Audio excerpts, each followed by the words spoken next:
l'organisation du Salon international du livre de Passy. Je vous souhaite la bienvenue. Et nous avons vraiment la chance ce matin d'avoir comme invité pour parler du thème de l'année qui est celui de l'avenir. Nous avons la chance donc de recevoir Étienne Klein qui nous fait vraiment l'amitié de sa présence et qui va nous dire tout à l'heure si l'avenir existe déjà dans le futur. Je voudrais vraiment le saluer et lui exprimer ma gratitude parce qu'il a vraiment le don d'élever notre psychisme et surtout de mettre en concordance à la fois la physique, la philosophie et la montagne. Et je pense que de livre en intervention, il provoque des étincelles de pensée qui nous aident finalement à comprendre le présent et à envisager l'avenir sous un angle particulier. Et surtout, on peut lui exprimer notre gratitude parce qu'il fait sortir la science et la philosophie d'un entre-soi qui exclut finalement les lecteurs comme nous sommes souvent, et il rend la science et la philosophie à notre portée. Et vraiment, je voudrais le remercier pour ces essais qu'il publie régulièrement, notamment les deux derniers, Court-circuit et Transport physique, qui sont publiés aux éditions Gallimard. Donc, merci encore, Étienne, et puis, merci le micro.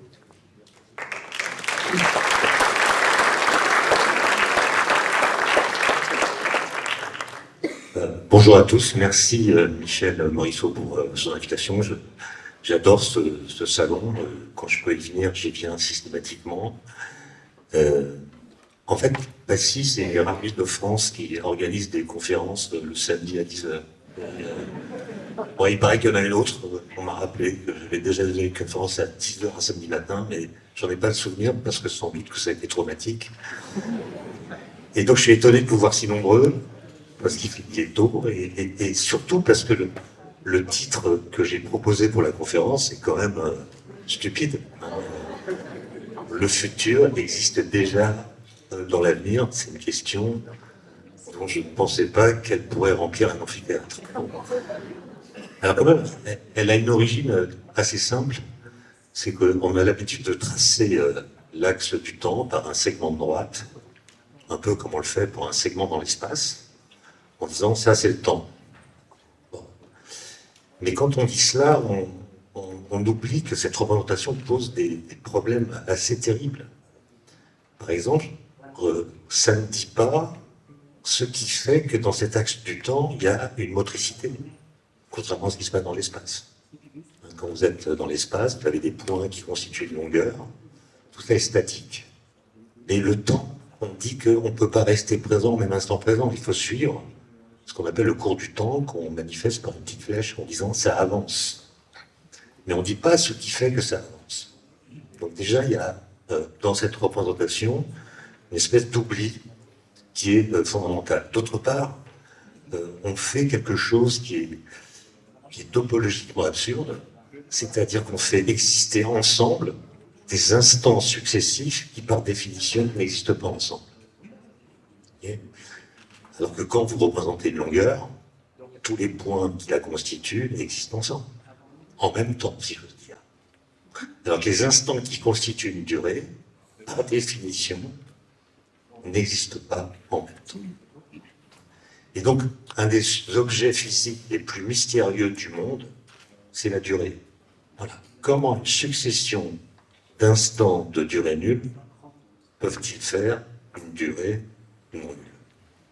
D'autant plus qu'ils n'existent pas en même temps, alors que notre représentation habituelle du temps les fait coexister. Donc il y a une remarque de Kant, Emmanuel Kant, dans la critique de la raison pure, qui dit un peu ça, qui dit, je ne le cite pas de mémoire complètement, mais il dit en fait, cette représentation, elle est topologiquement absurde, parce qu'elle fait exister en même temps des choses, des instants, qui n'existent pas en même temps. Maintenant, ça amène à la question qui a donné le titre de la conférence. Quand vous êtes présent à l'instant T, qu'on appelle l'instant présent, c'est votre présence qui détermine le présent. Quand vous êtes présent à l'instant T, où sont, ou quel est le degré d'existence des instants qui vont venir? Est-ce qu'ils existent déjà ailleurs que là où vous êtes, à attendre que vous arriviez? Ou est-ce qu'au moment où vous êtes présent, l'instant présent, les instants du futur n'existent pas encore? Autrement dit, quand vous représentez l'axe des temps en mettant l'instant T, que vous marquez par un petit tiret, que vous appelez l'instant présent, est-ce que les instants à gauche existent déjà à attendre que l'instant T les rejoigne? Est-ce que les instants à droite du passé existent encore ailleurs que là où vous êtes? Ou est-ce que l'instant présent est ceinturé par du néant? Cette représentation du temps, qui nous est habituelle, ne répond pas à la question. En fait, cette représentation pose la question. Quand vous pensez à demain, est-ce que demain existe quelque part à attendre qu'on le rejoigne? Ou est-ce qu'au moment où je vous parle, demain n'existe pas du tout? En fait, c'est ça la question que je vais tenter de résoudre aujourd'hui. En fait, c'est pas quand est demain, ça on est au courant, c'est où est demain. Où est demain? Alors, j'ai parlé de Kant. Alors, Kant, il a dit une autre chose. Enfin, j'ai pas réussi à trouver la référence. Mais il dit quelque part, l'intelligence d'un individu se mesure à la quantité d'incertitude qu'il est capable de supporter. Non, mais en fait, je ne sais pas si cette définition est vraiment de lui. Je ne sais pas si elle est exacte. C'est-à-dire, est-ce que c'est vraiment l'intelligence qui est mesurée par la quantité d'incertitude qu'on est capable de supporter? Est-ce que c'est pas plutôt la confiance en soi, qui n'est pas la même chose que l'intelligence? J'en sais rien. En tout cas, en matière d'incertitude, on peut dire qu'on est servi. Il y a beaucoup d'incertitudes. Notamment, il y a une incertitude qui est liée à la connaissance. Voilà, on a compris que la science, par exemple, les sciences, produisent des connaissances qu'on appelle scientifiques, qui ont une objectivité particulière. On pourrait presque parler de vérité scientifique. Enfin, moi, je pense qu'il y a des vérités scientifiques. Bon. Mais on a compris, assez récemment d'ailleurs, que ces vérités scientifiques produisent de l'incertitude, paradoxalement. Mais c'est une incertitude d'un type très spécial. C'est-à-dire que les connaissances scientifiques ne nous disent pas ce que nous devons faire des potentialités technologiques qu'elles nous donnent. Par exemple, la physique nucléaire vous dit comment faire un réacteur nucléaire. La génétique vous dit comment faire des OGM. Les technologies du numérique, l'électronique vous disent comment faire la 5G, la 6G, etc. Mais elles ne vous disent pas si vous devez les faire. Pendant très longtemps, la science et la technique ont été enchâssées dans l'idée de progrès. La science était le bras armé de l'idée de progrès. Donc si la science permet de faire une chose, d'abord on doit le faire. Puis on verra bien. On n'en est plus tout à fait là, j'y reviendrai. De sorte que la question de savoir ce que nous devons faire des possibilités que la science nous donne est devenue non plus une affaire de principe, mais une affaire de valeur. Or, la valeur d'une valeur dépend des évaluateurs. Tout le monde n'est pas d'accord sur les valeurs. Et quand il s'agit de décider pour le futur de telle ou telle technologie, est-ce qu'on la fait ou non, ce sont des valeurs en général incompatibles les unes avec les autres qui vont s'affronter, de sorte que les décisions, quand on les prend, ne font jamais l'unanimité.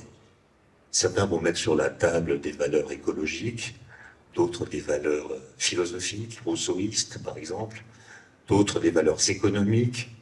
Je ne vais pas revenir sur la loi du plomb, mais on voit bien que c'est ça qui se joue. Et on voit bien que dans ces cas-là, les discussions ne s'arrêtent en fait jamais. Parce que chacun défend ses valeurs, qui sont en général peu compatibles avec celles des autres. Ça, c'est une première cause d'incertitude. Nous ne savons pas dire ce que nous allons faire des possibilités que la science nous donne. Prenez même simplement le cas de l'IA, l'intelligence artificielle. Quelles sont les décisions que nous allons accepter de déléguer à l'IA? Voilà une question énorme. Parce que l'IA peut faire des analyses qu'un cerveau humain ne peut pas faire sur certains sujets, faire des propositions, donner des avis. Est-ce qu'on suit ou est-ce qu'on ne suit pas?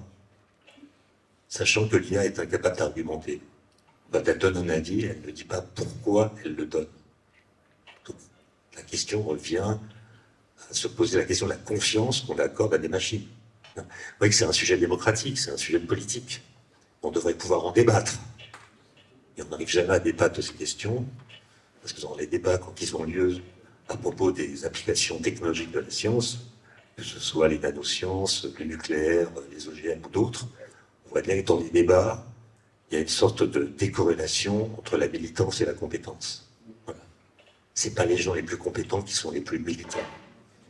Quand je dis militant, c'est pour ou contre, c'est pro et anti. Il y a une sorte de paradoxe qui ne cesse pas de m'étonner, qui est que quand on a un avis tranché sur une question, on s'estime dédouané de l'obligation de s'instruire à propos de quoi on a un avis tranché. C'est un truc qui m'a jamais... Ça m'a jamais compris comment c'était possible. Voilà. Comment on peut être militant sans être compétent. Interrogez autour de vous, mais là je m'égare, hein, mais c'est les débats autour de la loi Duclon qui m'ont traumatisé, mais interrogez vos amis qui sont pro-nucléaires, par exemple, et interrogez aussi vos amis qui sont anti-nucléaires. Ça doit se trouver. Demandez-leur, mais pourquoi est-ce qu'on met de l'uranium dans les centrales nucléaires? Pourquoi est-ce qu'on met pas de l'aluminium ou du tungstène? Moi, j'ai fait l'expérience dans mon immeuble. J'ai interrogé mes voisins. Aucun n'a su me répondre. Et pourtant, aucun ne m'a dit je n'ai pas d'avis sur le nucléaire. Ça, c'est un truc assez simple. Je ferme cette parenthèse. Et je me contenterai de citer Paul Valéry, qui, vous savez, Paul Valéry, c'est un auteur incroyable, parce qu'il a tout le temps raison. Il est tellement nuancé qu'il a tout le temps raison.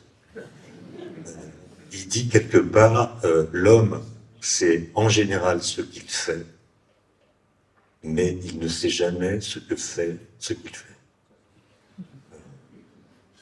Et donc quand vous créez une innovation technologique ou autre, vous savez ce que vous faites.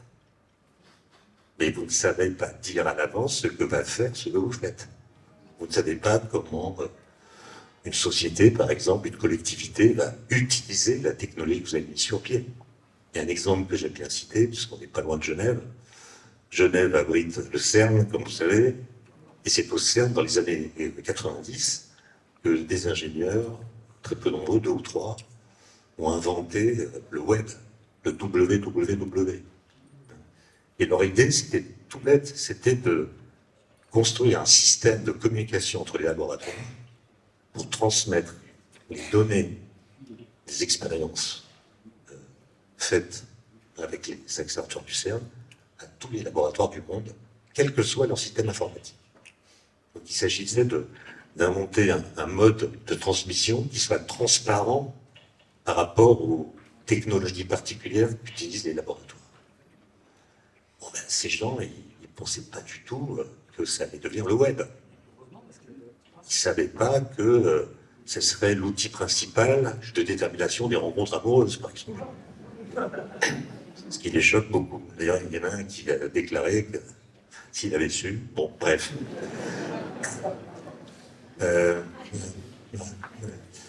En fait, l'ambiguïté vis-à-vis du futur, c'est que nous avons compris que ce qui va se passer dépend en partie de ce que nous allons faire.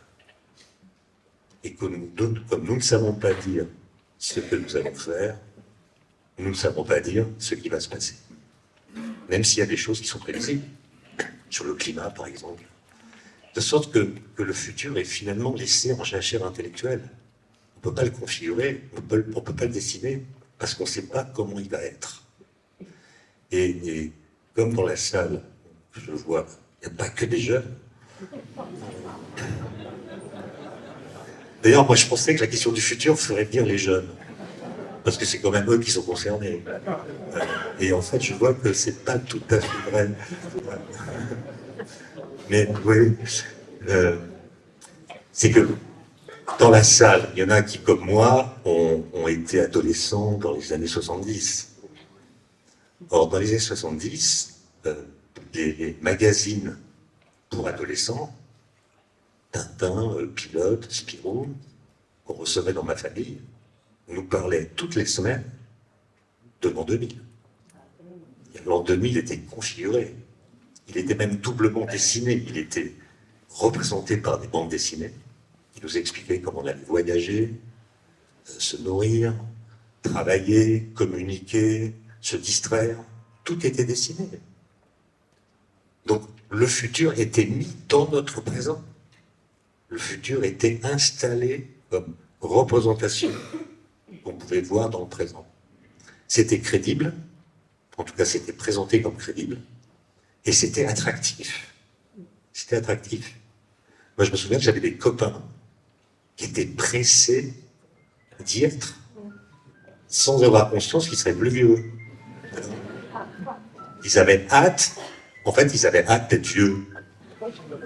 Et aujourd'hui, je connais peu de gens qui ont hâte d'être vieux, parce qu'on n'a pas réussi à projeter par l'imagination, par la prédiction, par la perspective, ce que nous savons aujourd'hui dans des configurations de 2050, par exemple, ou 2100.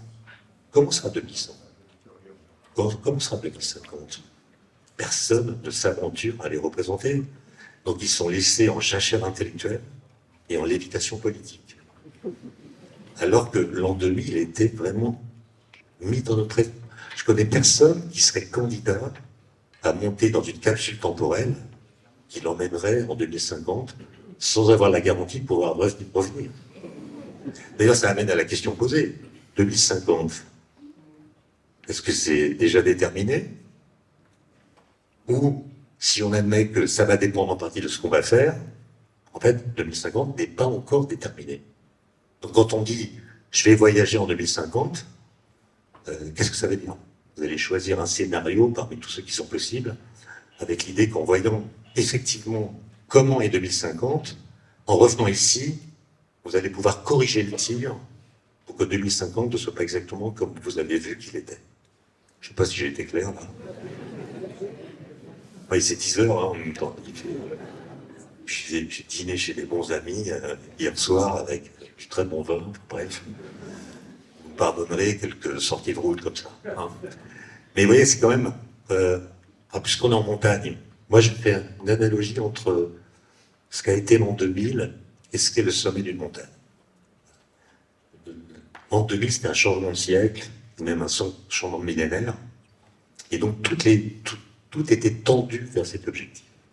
On attendait l'an 2000, on se préparait à l'an 2000.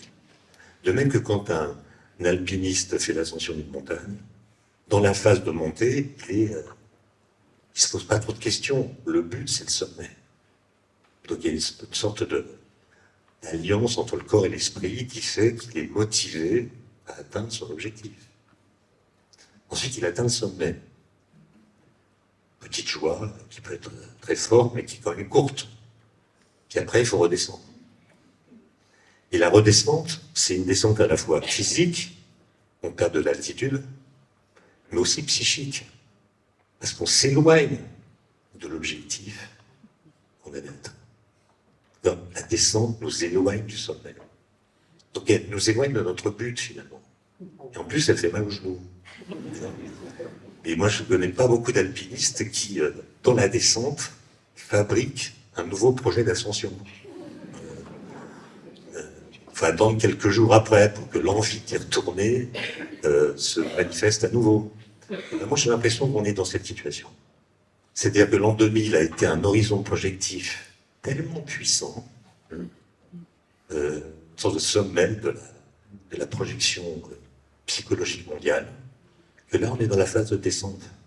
Et on n'arrive pas à se fabriquer pour notre société, même pour l'humanité entière, un nouvel horizon, qui est la même puissance de concentration et d'alignement des perspectives. Je pense que pour les jeunes générations, c'est hyper dur. On parle d'éco-anxiété, mais je pense que c'est plus profond que ça. C'est pas simplement la crainte que le climat change de façon radicale. C'est plutôt le fait que le futur n'est pas l'objet d'un récit qui donne un sens aux actions qu'on pourrait mener dans le présent. Et psychologiquement, pour discuter avec des étudiants, c'est pourtant des étudiants qui sont dans une grande école d'ingénieurs, c'est central, donc ils savent qu'ils vont trouver un emploi, ils savent qu'ils vont avoir des carrières plutôt bien rémunérées, etc. Mais quand on lit leur dissertation, alors même ils ont ces garanties pour eux que n'ont pas tous les jeunes, on sent percoler dans leurs écrits une espèce d'angoisse sourde qui vient du fait qu'il n'y a pas de récit. Voilà. Autrement dit, quand ils travaillent, même quand ils viennent chercher un travail, au CEA où je travaille, on en reçoit pas mal. Je parle d'étudiants en général pour faire des thèses, par exemple, ou pour faire des post-docs. Ils posent des questions que ne posait pas ma génération. Par exemple, ils demandent pourquoi en 2 mots, pas en un mot. Pourquoi vous faites cette recherche? C'est quoi le but? Non. Alors que nous, on voulait des sujets intéressants. On voit même que les sujets à très long terme, les sujets de physique des particules par exemple, prochain collisionneur du CERN, le FCC, là, qui va, s'il est décidé un jour, va donner ses premières collisions en 2050, ou des missions spatiales à très longue échéance. On voit qu'il y a des jeunes qui disent bah non, c'est trop loin. Il y a des urgences, et ce sont les sujets portés par l'urgence, sur le climat, la pollution, la biodiversité, etc., qui font qu'ils vont choisir ce sujet plus qu'un autre. C'est comme s'ils considéraient que l'urgence est telle que l'avenir n'a plus besoin d'être pensé. C'est quand même assez... Quand notre génération seulement ce basculement se soit produit, c'est quand même assez bizarre, c'est assez étonnant. Alors j'ai un ami qui s'appelle Olivier Rey, qui est mathématicien, qui a écrit un livre il y a quelques années qui s'appelle Une folle solitude. Et le premier chapitre est consacré à un événement historique colossal qui est passé complètement inaperçu, qui s'est passé justement un peu de temps avant l'an 2000, à la fin des années 90. Ce phénomène, c'est le retournement des poussettes de bébés.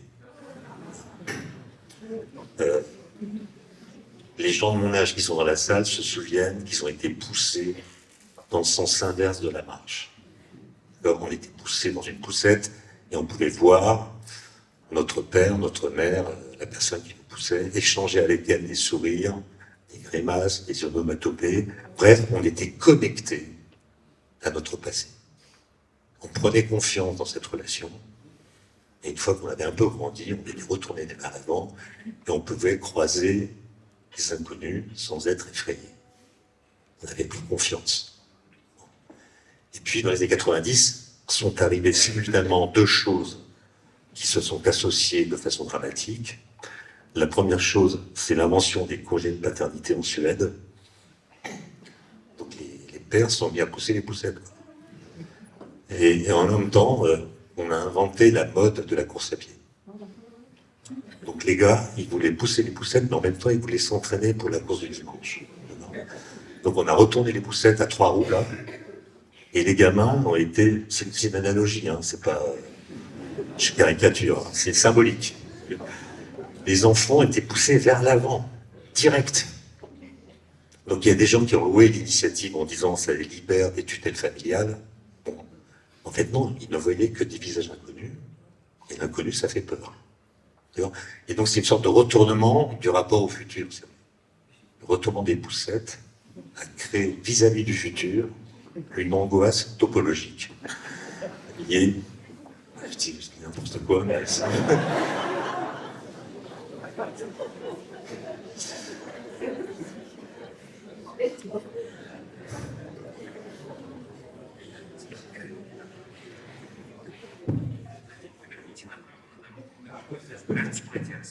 Alors ça, je sais pas ce que c'est. Si, c'est le truc qui me disait comment aller au savon de Passy, mais la langue est une langue étrangère, parce que j'ai pas trouvé le moyen de le faire parler en français. C'était du hollandais, en fait. Bon. Alors, qu'est-ce que je disais? Oui. Alors, avec un collègue, juste pour éclairer ce que je dis, j'abandonne les poussettes, mais je garde l'idée. avec un collègue de l'Académie technologique qui s'appelle Gérald Bronner, que vous connaissez sûrement, c'est un sociologue très actif dans la défense de la rationalité scientifique. On a utilisé un logiciel qui compte l'occurrence des mots, de certains mots qu'on choisit, dans les discours publics. Donc on a pris comme base de données les discours publics, c'est-à-dire les discours institutionnels, les discours politiques, pas du tout ce qui se passe dans les réseaux sociaux. On s'en est parti de documents officiels imprimés, en remontant très loin dans le passé. Et les deux mots qu'on a testés sont d'une part le mot progrès, d'autre part le mot innovation. Et la conclusion à laquelle on est arrivé, on a pu chiffrer, illustrée par des courbes d'évolution, c'est que le mot progrès, pendant 3 siècles, il a été écrit avec une majuscule. Il a perdu sa majuscule après la Deuxième Guerre mondiale. Il a commencé à décliner en fréquence en 1980. Au moment où réapparaît dans la langue française un mot qui avait été complètement abandonné, qui réapparaît là, en 1980, le mot innovation, qui est devenu un mot extrêmement courant. Et moi, j'ai fait un petit test très simple. J'ai regardé mes polycopiés d'étudiants quand j'étais dans une école d'ingénieur dans les années 80, début des années 80. Dans aucun polycopier de technique, de science, de technologie, d'économie, n'apparaît le mot innovation. On parle de progrès, d'invention, de brevet, d'application, mais jamais d'innovation. D'accord ? Et en fait, le progrès qui décroît a croisé l'innovation qui monte en 2003. Et le mot progrès était complètement abandonné dans le quinquennat 2007-2012. Vous pouvez faire si vous avez le courage. Vous relisez tous les discours des candidats à la présidentielle de 2007, de l'extrême droite à l'extrême gauche. Tous utilisent le mot progrès. Pas beaucoup, pas dans le même sens, pas à la même fréquence, mais tous le revendiquent. En 2012, plus aucun. Le mot progrès n'est présent dans aucun discours de la campagne de 2012. Il y a une seule occurrence, si on veut vraiment chipoter, c'est dans le fameux discours du Bourget d'un certain François Hollande. À un moment, il parle des forces de progrès. C'est léger. Alors on pourrait se dire, mais finalement, on a remplacé le mot progrès par un mot plus moderne, innovation. Donc on dit la même chose, mais avec des mots différents. Alors ça, c'est pas vrai. Quand on étudie, comme on l'a fait dans mon labo avec un collègue qui s'appelle Vincent Montan, on a étudié les rhétoriques dans lesquelles autrefois on parlait du progrès et on les a comparées aux rhétoriques dans lesquelles aujourd'hui on parle d'innovation. Et la conclusion à laquelle on est arrivé, c'est que notre façon de parler d'innovation ne rend pas justice à l'idée de progrès. Et même la contredit. Donc j'ai pas le temps de vous parler pendant des heures de ce truc-là, je vais caricaturer. D'abord, le mot progrès, le verbe progresser, c'est un mot très ancien, mais qui avait une connotation spatiale, uniquement spatiale. Quand on disait une armée progresse, comme Jules César le dit dans la guerre des Gaules, notre armée progresse, ça veut dire qu'elle avance dans l'espace. Ça ne veut pas dire qu'elle est en train d'améliorer la qualité de son matériel. D'accord ? Donc c'est une notion spatiale. Et le génie des philosophes des Lumières, Condorcet, d'Alembert, Diderot et quelques autres, c'est d'avoir changé le sens du mot progresser pour le transformer en une notion temporelle. C'est-à-dire, si on peut avancer dans l'espace, on peut aussi progresser dans le temps. Et donc, croire au progrès, c'est faire l'effort de configurer à l'avance le futur d'une façon qui soit crédible et attractive. Crédible, parce que le progrès, c'est pas l'utopie. Il ne s'agit pas de penser à un autre monde complètement différent, sans indiquer par quel chemin on peut l'atteindre. Donc il faut que ce soit crédible, et c'est la science qui donne de la crédibilité à cette configuration du futur. Et il faut aussi que ce soit attractif. Pourquoi ? Parce que le progrès n'est pas automatique. Il faut travailler à le faire advenir. Il faut même se sacrifier. Croire au progrès, finalement, c'est accepter de sacrifier du présent personnel au nom d'un futur collectif. Et donc, il faut une philosophie de l'histoire. Et on n'en a plus. Il y a un petit texte de Kant. Décidément, je ne pensais pas que je citerais Kant autant un samedi matin. Et il a écrit un petit texte qui s'appelle « Qu'est-ce que les Lumières ?» Qu'est-ce que la philosophie des Lumières? Texte de 40 pages, je crois. Parce qu'il sait, c'est quoi ces Français, là? C'est quoi leur truc, là? Le progrès, c'est quoi? Et il le définit très bien. Il dit, le progrès à la française, c'est une idée doublement consonante et sacrificielle. C'est incroyable comme phrase. Alors, elle est consonante une première fois parce qu'elle nous permet de penser que nos enfants vivront mieux que nous, donc elle nous console des malheurs du présent, en nous faisant espérer le meilleur pour la suite.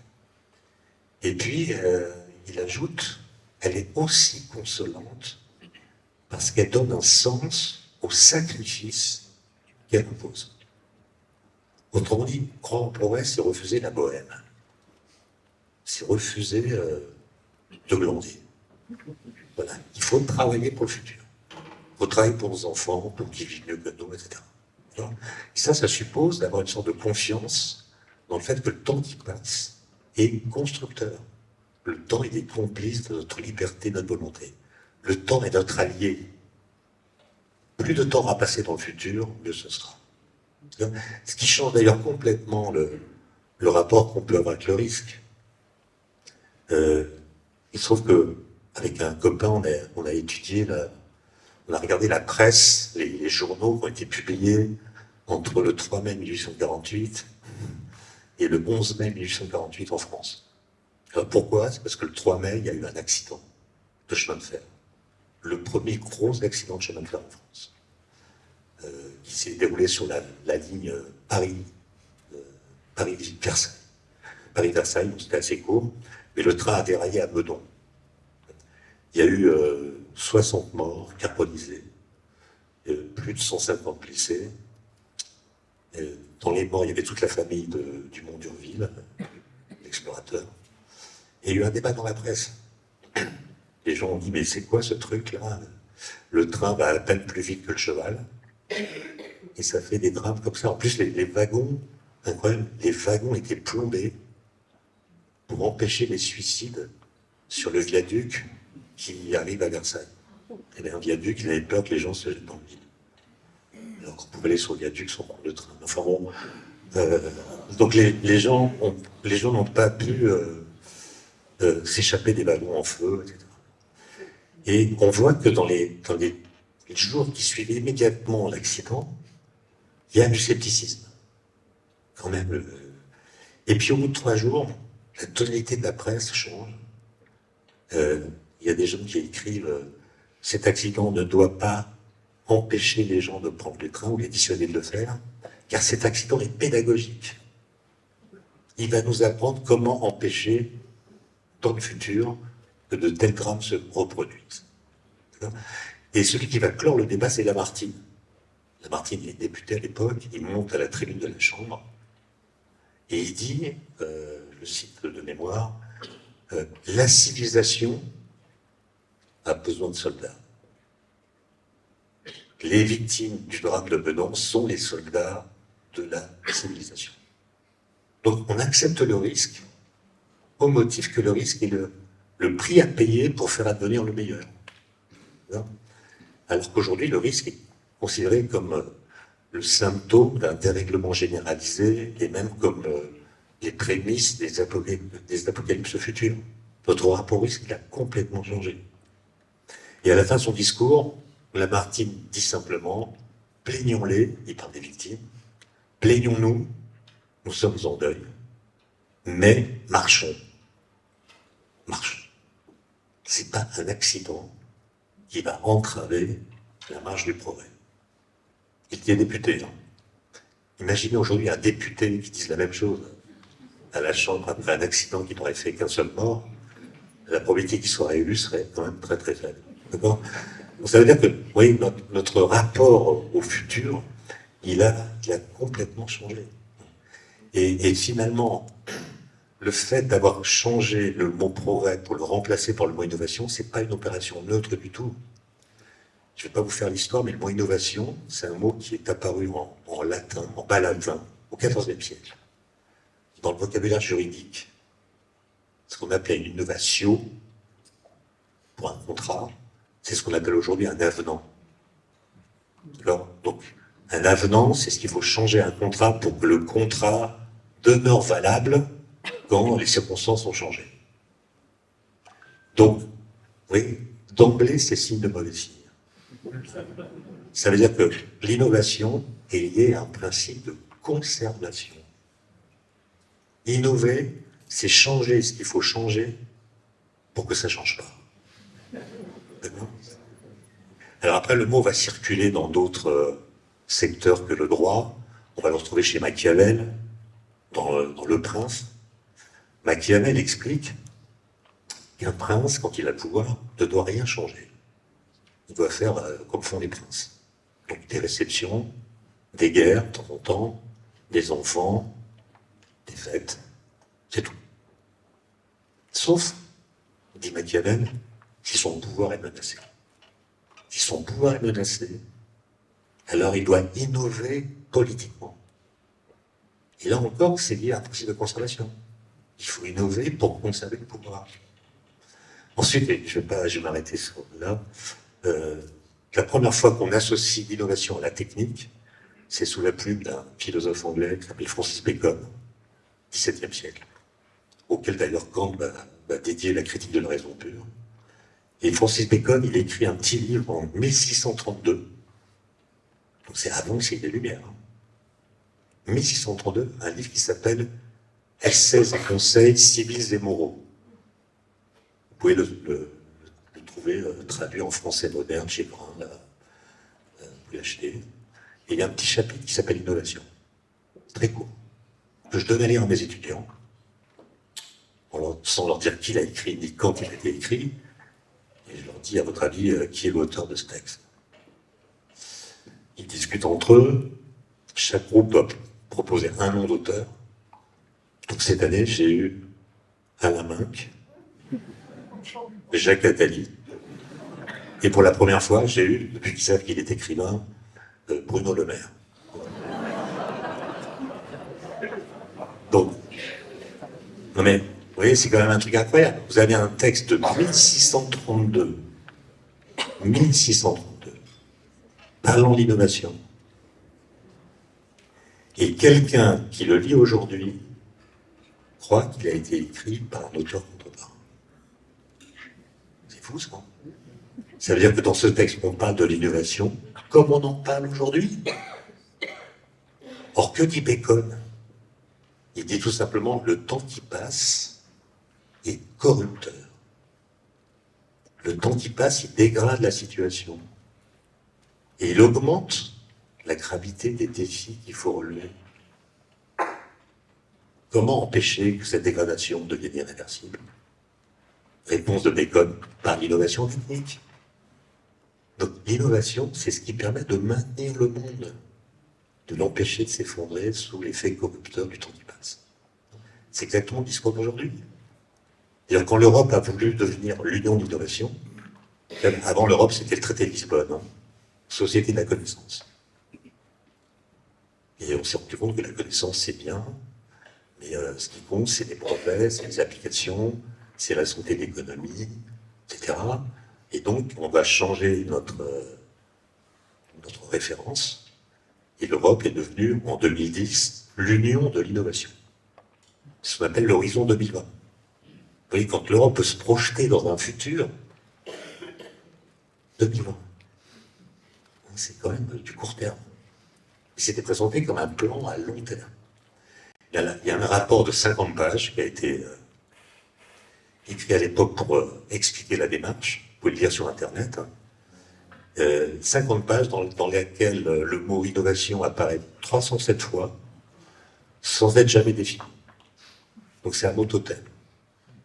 C'est juste un mot comme ça, qu'on met en avant sans être capable de dire en quoi il consiste.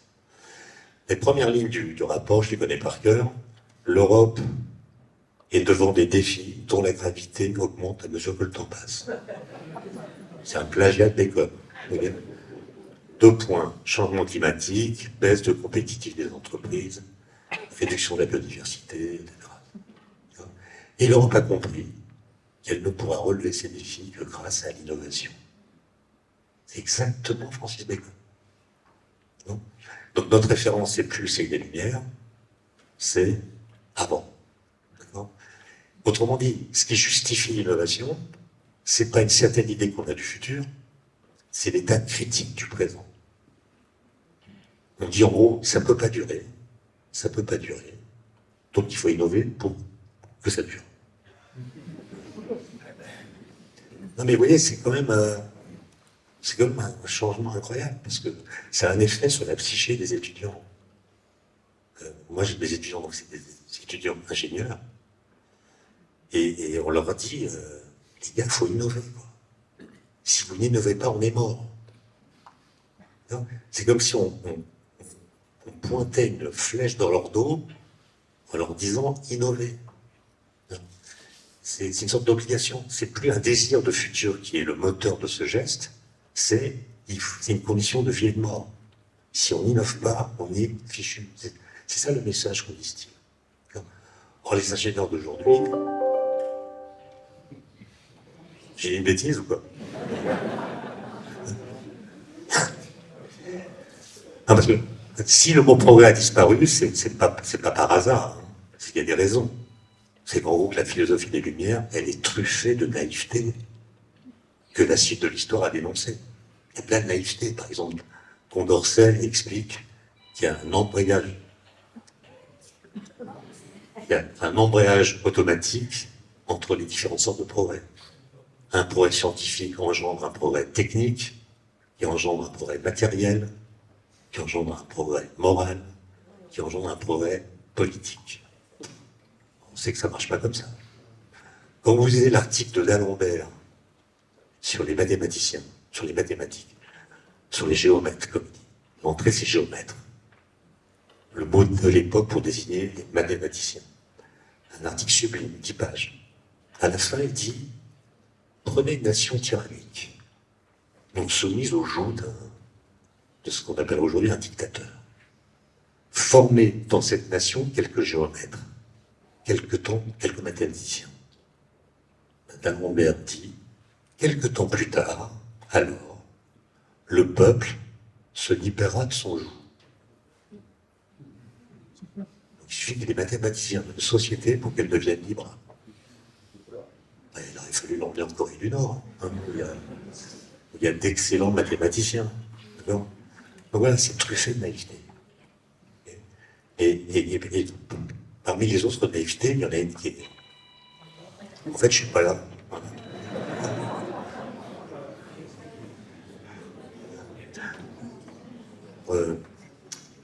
Qu'est-ce que je disais? Ah oui, vous savez, d'Alembert et Diderot, ils ont rédigé l'encyclopédie que vous connaissez. Donc il y a 17 tomes d'entrée alphabétique. Il y a 11 tomes, chacun faisant 800 pages, contenant simplement des dessins, des schémas, des illustrations qui expliquent comment marchent tous les objets techniques de l'époque. C'est un travail incroyable. Je ne sais pas comment ils ont pu faire ça en quelques dizaines d'années, les graphistes qui ont analysé tous les objets techniques, les outils agricoles, comment fabriquer un télescope, comment faire du verre, comment construire une maison, enfin, tout est expliqué. Et pourquoi ils font ça? Ils l'expliquent dans l'introduction.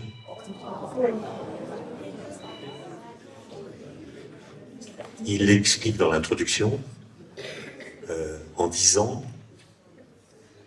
si on explique au peuple, comme ça qu'ils disent, si on explique au peuple comment marchent les objets techniques, le peuple connaîtra les principes scientifiques qui ont rendu ces objets possibles.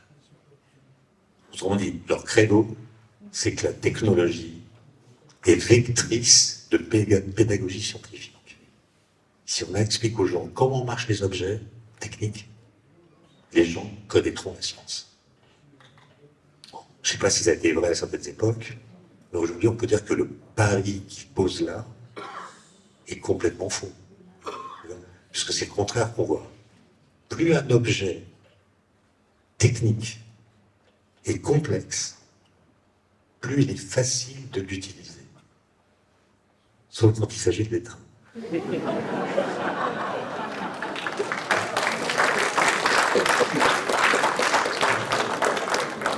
Non mais, excusez-moi, mais regardez, qui sait comment ça marche? Avec le doigt, j'appuie sur l'écran, ça sélectionne des lettres. Comment? Comment la pression d'un doigt peut sélectionner une lettre? Ensuite, je fais un message, je l'envoie, il atteint mon correspondant en Australie. Mais comment? Par une fibre optique, par un satellite? Et personne n'en sait rien. En fait, personne n'a besoin de le savoir. Il se trouve que je l'ai déménagé il n'y a pas longtemps. Donc j'ai acheté des meubles pour les construire. Et en fait, c'est assez simple un meuble. Quand vous achetez un meuble, il y a une notice expliquant comment il faut faire pour le construire. C'est assez simple et il y a une notice. Ça, c'est super compliqué et il n'y a pas de notice. D'accord? Donc, plus c'est compliqué, moins il y a de notice.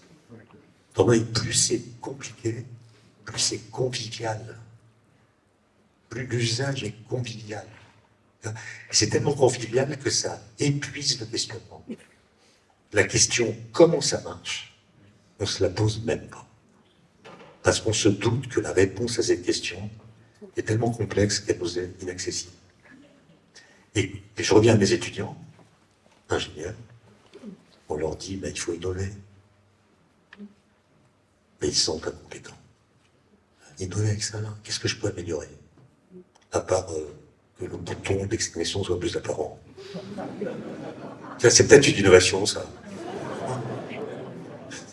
Vous voyez ce que je veux dire? Et donc, moi je pense que, pour résumer, l'idée de progrès, elle était lamarckienne. On visait un but. Alors que l'innovation, elle est darwinienne. Darwinienne. On peut le faire, on le fait. On verra. Alors, elle n'est pas finalisée. Comme était l'idée de progrès. Il n'y a pas besoin d'une projection dans le futur pour justifier l'innovation. Puisque c'est l'état du présent et l'état de la technologie qui la détermine. Alors pour finir, parce qu'il faut que je m'arrête quand même, je reviens à cette histoire de l'axe des temps, là, qui fait coexister des instants qui peuvent pas exister ensemble. En fait, comme vous le savez, la physique newtonienne est morte dans d'atroces souffrances en 1905. Elle a été remplacée par la théorie d'Einstein de la relativité. Et dans la théorie d'Einstein, l'élément ontologique principal, c'est ce qu'on appelle l'événement. Un événement. C'est pas un événement au sens médiatique du terme. Un événement, c'est un truc qui se passe en un point de l'espace-temps. Voilà. Un électron qui émet un photon, c'est un événement. Voilà. Et ce que dit la théorie de la relativité, c'est que la façon dont vous indexez l'événement n'a aucune importance. Ce qui compte, c'est l'événement. Et le bon cadre pour décrire tout ça, c'est l'espace-temps. Pas l'espace et le temps, mais l'espace-temps. C'est-à-dire que ce que vous mesurez avec un double décimètre dans cette salle, et avec une montre dans cette salle, donc une longueur et une durée, mais quelqu'un qui traverserait la pièce à grande vitesse mesurerait ce que vous avez mesuré avec le double décimètre, lui le mesurait en partie avec une horloge, et réciproquement. Autrement dit, la séparation entre l'espace et le temps, elle est poreuse, elle est relative, elle est liée à la vitesse de l'observateur. Et il y a une façon de lire cette théorie qu'on appelle la doctrine de l'univers bloc, qui est la suivante. Là, je reviens dans l'espace. Je suis dans l'espace, je prends le train roule, je regarde par la fenêtre, et je dis, le paysage défile. C'est faux. Alors, le paysage, il ne défile pas. C'est le mouvement du train dans lequel je suis qui installe dans le paysage, qui est statique, l'apparence d'une dynamique. Autrement dit, c'est mon mouvement qui crée le défilement du paysage. Et dans cet espace, toutes les villes existent de la même façon. Par exemple, Paris, Marseille, Lyon, Strasbourg, Lille. J'essaie de ne pas faire de jaloux. C'est des villes qui existent toutes autant les unes que les autres. Ce qui crée la singularité de Passy, pour moi et pour vous, c'est ma présence à Passy. Et c'est pas parce que je suis présent à Passy que Paris existe moins. C'est ma présence qui détermine cette singularité. Et bien, l'univers bloc, cette doctrine, c'est de dire la même chose à propos de l'espace-temps. C'est de dire finalement tous les événements, qu'ils soient passés, présents ou futurs, coexistent dans l'espace-temps. Tous les éléments du passé sont là, mais ils sont ailleurs que là où vous êtes. C'est votre présence dans l'espace-temps qui détermine le présent. Et c'est pas un présent universel. Quand vous voyez une étoile, elle n'est pas dans votre présent. Vous la voyez telle qu'elle était dans son passé, donc vous ne voyez que du passé. Votre présence est liée à votre position dans l'espace-temps qui détermine ce que vous appelez le présent. Et par exemple, la migraine que vous aviez hier, elle existe toujours dans l'espace-temps. Mais elle ne vous fait plus mal parce qu'elle est ailleurs que là où vous êtes. En quelque sorte, dans l'espace-temps, vous vous êtes barré de votre migraine. D'accord ? Donc elle est devenue indolore. Et du coup, si vous avez l'impression que le temps passe, c'est non pas parce qu'il passe, mais parce que vous déplacez dans l'espace-temps. Vous suivez votre ligne d'univers. Comme vous êtes dans le train. Dans le train, c'est le mouvement du train qui crée l'impression que le paysage défile. Dans l'espace-temps, c'est votre mouvement personnel d'observateur dans l'espace-temps, ce qu'on appelle la ligne d'univers, votre ligne d'univers, qui crée l'impression que vous avez que le temps passe. En fait, vous vous baladez dans un territoire qui existe de toute éternité et qui contient les événements. D'accord ? C'est ça la doctrine de l'univers bloc. Et vous voyez que dans cette représentation qui est discutée, les événements du futur, ils sont déjà là. Le futur, il existe déjà dans l'avenir. Et ils sont tous là. Alors vous pouvez un peu changer votre trajectoire en passant par certains événements plutôt que par d'autres. Mais en gros, le spectre des possibles, pour vous, en tant qu'observateur, il est complètement déterminé. Alors cette conception qui est un peu glaçante, parce qu'elle dit finalement tout est joué. À part quelques variations qu'on peut induire par des changements de comportement, mais en gros tout est joué. Elle est contestée par la physique quantique, qui elle milite plutôt, j'ai pas le temps d'aller dans les détails, mais elle milite plutôt pour ce qu'on appelle le présentisme. L'idée que, voilà, au-delà du présent, il n'y a rien. Le futur deviendra présent quand le cours du temps l'aura atteint. Donc le cours du temps, il pousse un peu comme la plante d'une fleur, une tige.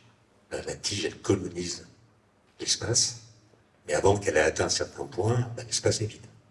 Là, c'est la même chose. Le cours du temps, il est borné par le présent qui progresse, qui avance.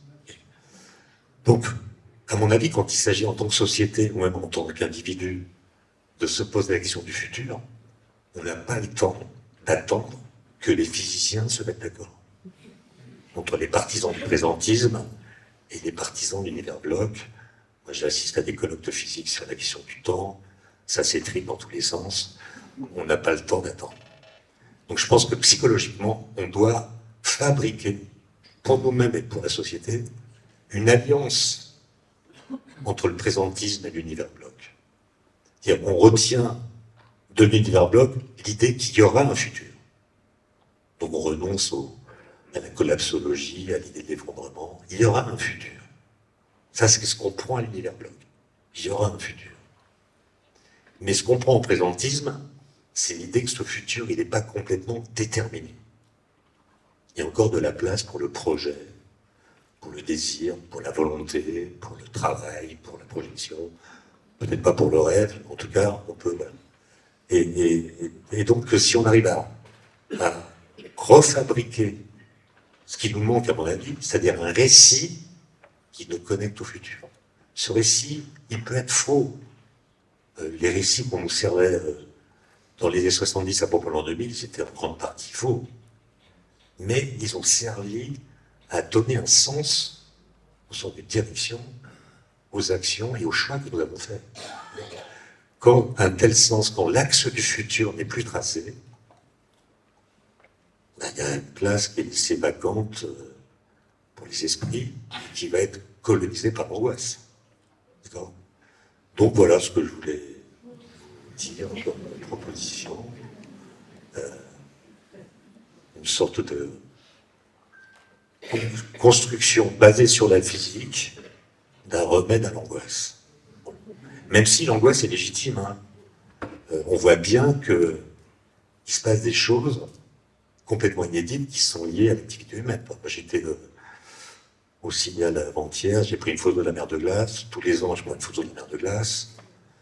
Bon, vous savez mieux que personne, c'est un ruisseau, quoi. Et donc, quand on fait de la projection, ne serait-ce qu'à court terme, sur 10, 20 ans, qu'advient-il des glaciers? C'est peut-être de la conférence d'après, donc je ne vais pas empiéter sur ce qui va être dit. Mais là, on sait qu'il y a quelque chose qui se passe qui fait que le futur va être différent du passé. Et la question, c'est comment est-ce qu'on réagit? Comment est-ce qu'on refinalise nos actions d'une façon dynamique, c'est-à-dire qui nous engage, alors que la tentation du repli en disant « mais finalement c'est joué », devient, d'après ce que j'entends et d'après ce que j'ai lu, assez forte. Voilà. Je vous remercie pour votre attention.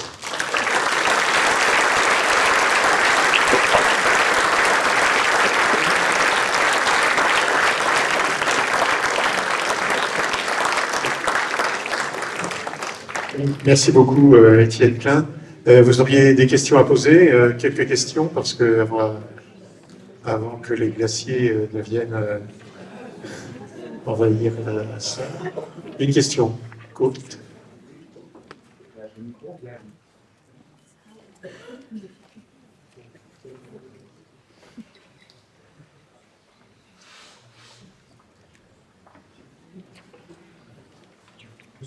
Une question courte, je ne sais pas si la réponse pourrait être courte. C'est une question que je me pose depuis quelque temps par rapport au développement de la physique actuelle. Si on prend la question de l'énergie, de la masse, de la vitesse, il y a une équation E égale mc2 qui l'englobe. Si on prend l'équation de la thermodynamique, PV égale mRT, ça donne quelque chose qui donne la pression, la température, etc. Par rapport au temps, y a-t-il une équation qui existe et qui pourrait donner un squelette, je dirais, à la pensée métaphysique? Voilà, j'essaye de faire court.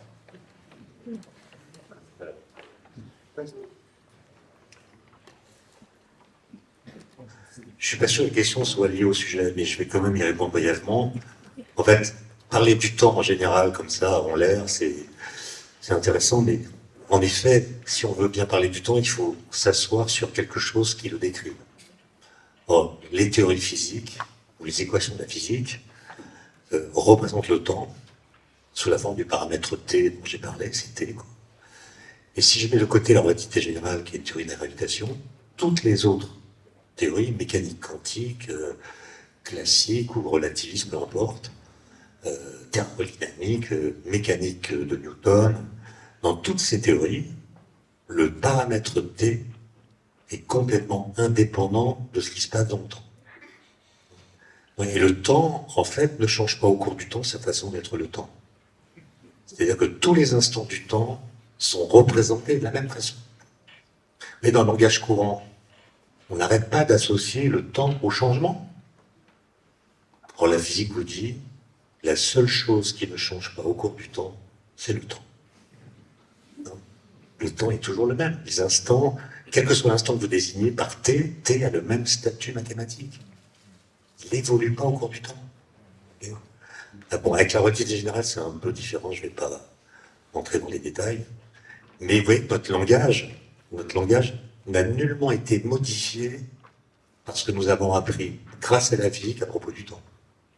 Quand vous lisez Saint-Augustin, son livre qui s'appelle Les Confessions, il y a un chapitre qui s'appelle Le Temps, 4e siècle après Jésus-Christ. Vous lisez Saint-Augustin, vous comprenez tout ce qu'il dit. Hein. Pour une raison très simple, c'est qu'il parle comme nous. Ou plutôt, nous parlons comme lui. Nous parlons comme Saint-Augustin. Or, entre Saint-Augustin et nous, il y a eu Galilée, Newton, Boltzmann, Einstein, Dirac et beaucoup d'autres qui ont complètement changé notre façon de comprendre le temps. Donc si notre façon de le comprendre avait un effet sur notre langage aurait été tellement modifié qu'on ne pourrait pas comprendre ce que dit Saint-Augustin. Or, notre langage, il est invariable. Voilà. Il charrie avec lui des a priori clandestins qui font qu'on répète toujours les mêmes choses. On se comprend, mais ça ne veut pas dire que ce qu'on dit soit vrai. Autrement dit, notre façon de parler du temps fabrique beaucoup plus un langage de communication qu'un langage qui dit ce que nous savons du temps. Donc voilà, moi j'ai pas mal milité pour qu'on fasse ce que Paul Valéry appelait un nettoyage de la situation verbale. C'est-à-dire qu'on essaie de corriger nos façons de dire le temps pour rendre justice à ce qu'on sait. Mais ça ne marche pas. Depuis 20 ans, notre façon de dire le temps n'a pas changé. Ce qui montre à quel point ce qu'on fait peut être complètement inutile. Non mais, on dit le temps s'accélère. On entend ça tous les jours, le temps s'accélère. Mais une accélération, déjà pour avoir une accélération, vous êtes d'accord qu'il faut déjà avoir une vitesse. Puisque l'accélération, c'est la variation de la vitesse. Mais c'est quoi une vitesse? Une vitesse, c'est dérivée par rapport au temps. Hein, la vitesse d'une voiture, c'est la distance qu'elle parcourt divisée par la durée qu'elle met à le parcourir. Donc on divise une longueur par un temps. Alors la vitesse du temps, c'est quoi? C'est-à-dire le temps, il change de son rythme d'écoulement par rapport à son rythme d'écoulement. Ça n'a aucun sens. Pourtant on en parle. Une seconde dure une seconde comme elle durait une seconde il y a 1 milliard d'années. D'ailleurs, si les secondes d'il y a 1 milliard d'années duraient une demi-seconde, on ne dirait pas qu'elles durent une seconde, on dirait qu'elles durent une demi-seconde. Oui, le langage dit absolument n'importe quoi, parce que le langage, il confond tout le temps avec les phénomènes temporels. Or, la physique vous dit que le temps est indépendant des phénomènes temporels. Quoi ce qui se passe dans le temps, ça ne change pas le temps. Et nous, on continue, on le fait de plus en plus, à ajouter au mot temps des attributs, des adjectifs. On dit qu'il y a un temps psychologique, un temps historique, un temps géologique, un temps je ne sais pas quoi. Bref, on fait comme s'il y avait autant de temps qu'il y a de sortes de phénomènes temporels. Ben non, il y a un temps au sein duquel se développent des temporalités différentes. Mais les temporalités ne disent rien du temps. Il y a des gens qui parlent de temps vécu, par exemple. C'est notre façon de vivre le temps. C'est intéressant, hein? Proust, etc. Mais ça dit quelque chose de nous. Ça ne dit rien du temps. Voilà. Proust, c'est une œuvre qui dit notre relation avec le temps. Et l'œuvre de Proust n'apprend rien sur le temps. Elle apprend des choses sur nous. Voilà.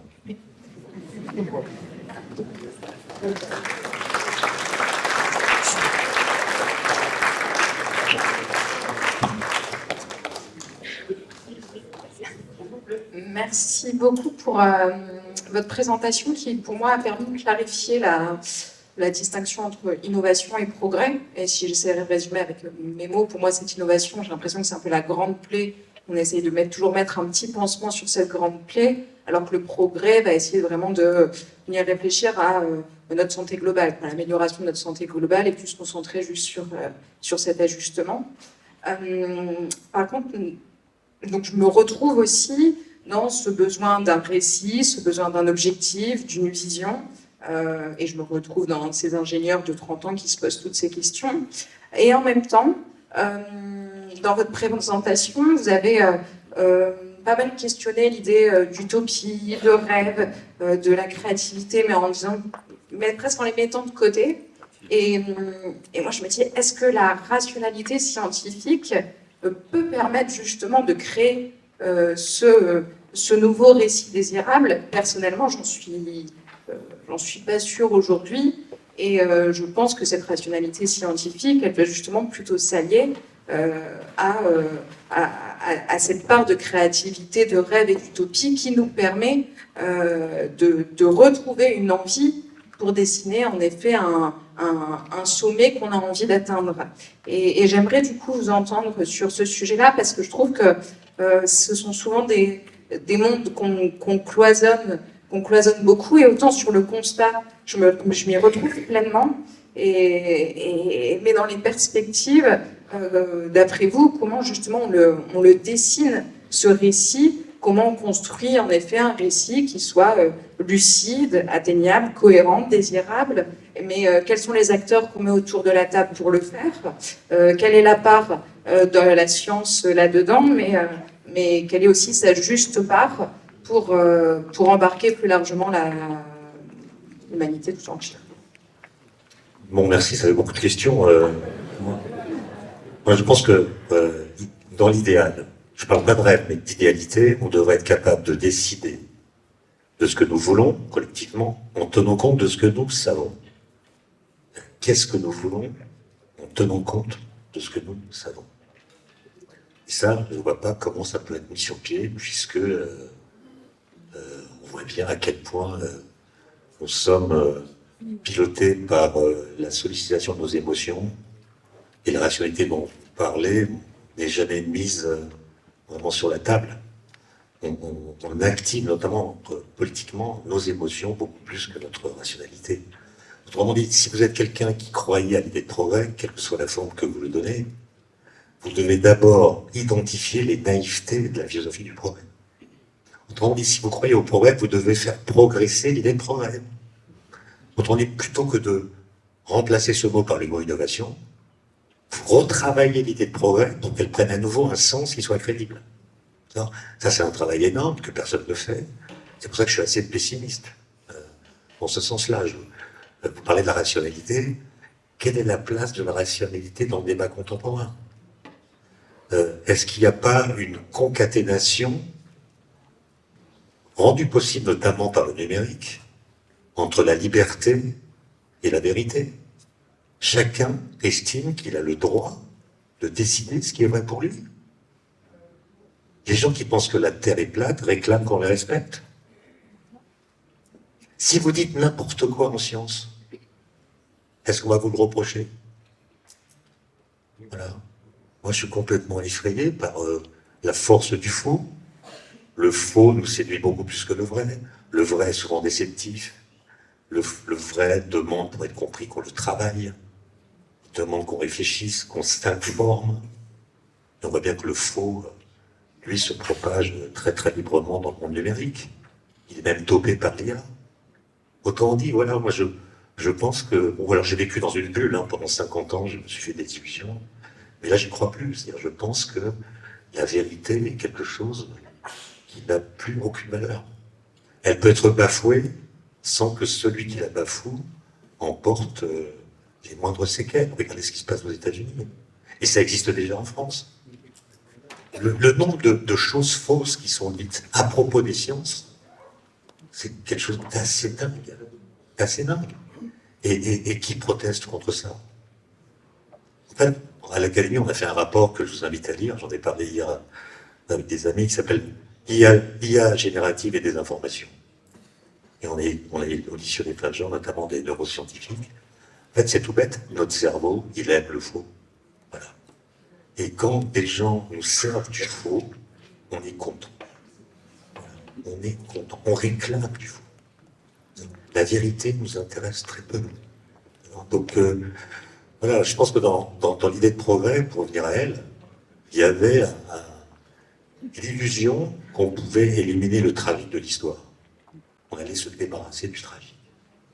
Je pense qu'il faut admettre que le tragique fait partie de l'histoire. On n'apprend rien de l'histoire. On a entendu, en tout cas moi j'ai entendu pendant toute ma vie, plus jamais ça. Plus jamais ça, c'est pas vrai, ça revient. Donc, Donc, moi, je ne peux pas répondre à votre question parce que je me déclare, s'il vous plaît, incompétent. Au sens où, ce qui se passe aujourd'hui, c'est des choses que moi, j'ai toute ma vie, jusqu'à récemment, considérées comme impossibles. Or, s'il se passe des choses impossibles dans le présent, que vous avez considérées comme impossibles, c'est que votre grille de lecture est fausse. Donc, je m'estime incompétent.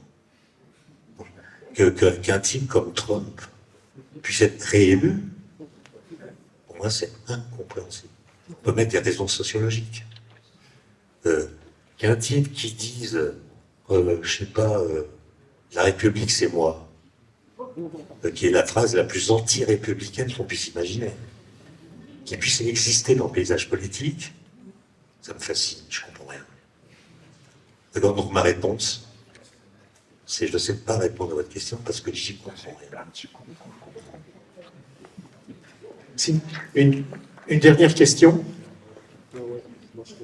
Merci. Ouais, j'ai une petite question, je ne suis pas sûre évidemment d'avoir tout compris, mais est-ce que le temps a toujours existé? Et est-ce qu'il a existé avant le Big Bang? Le Big Bang lui-même a-t-il d'ailleurs existé? Mais enfin, c'est pas pour répondre à cette question, parce que je sais qu'il y a plein de débats là-dessus, mais est-ce que le temps était là avant le Big Bang?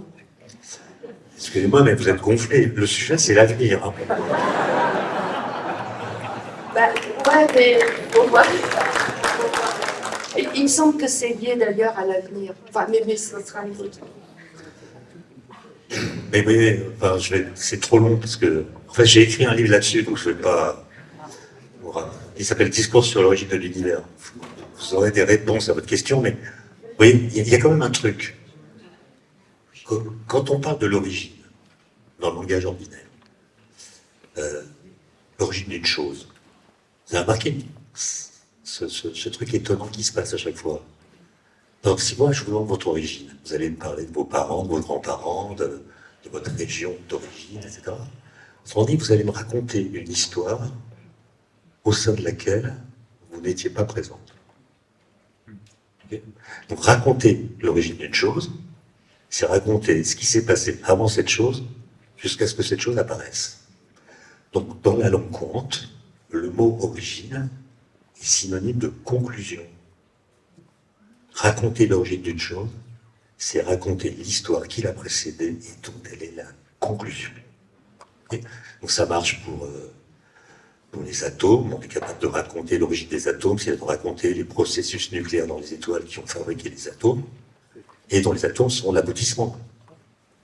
Mais si la question vous intéresse, ce n'est pas les choses qui sont dans l'univers, mais l'univers lui-même, et vous demandez quelle est l'origine de l'univers, là, vous tombez dans un piège. Parce que vous n'êtes plus en train de raconter une généalogie, mais une transition absolue entre l'absence de toute chose et l'apparition d'une première chose. Autrement dit, quand vous nommez l'origine de l'univers, vous prononcez une phrase qui contredit l'idée que l'univers a une origine.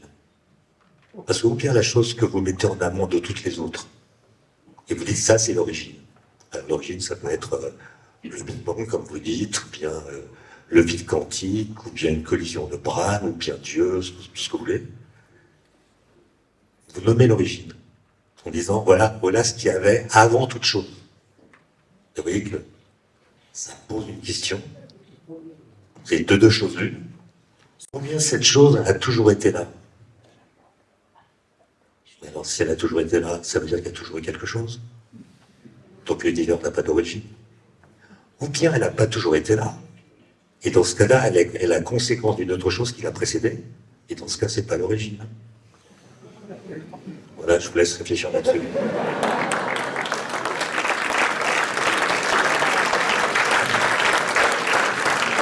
Merci. Merci beaucoup, c'était la réponse d'un centre bien, un ingénieur des mines. Merci. Et vraiment, je voudrais remercier chaleureusement Étienne Klein, que vous pourrez retrouver tout à l'heure sur la table des dédicaces. Vraiment, il nous a éclairé sur le mystère de la durée et sur les relations de l'espace et du temps. Et comme au Salon du Livre, nous essayons d'innover, et d'une part dans la boule de cristal de Nicolas Julot et dans les écrits d'Étienne Klein, je vous rappelle ces deux derniers ouvrages, Court-circuit et puis Transport physique. Et puis, je vous signale que Nicolas Julot, l'auteur de l'affiche, l'illustrateur de l'affiche, dédicacera ses affiches à son stand tout à l'heure. Donc merci encore vraiment, nous sommes ravis de cette activité.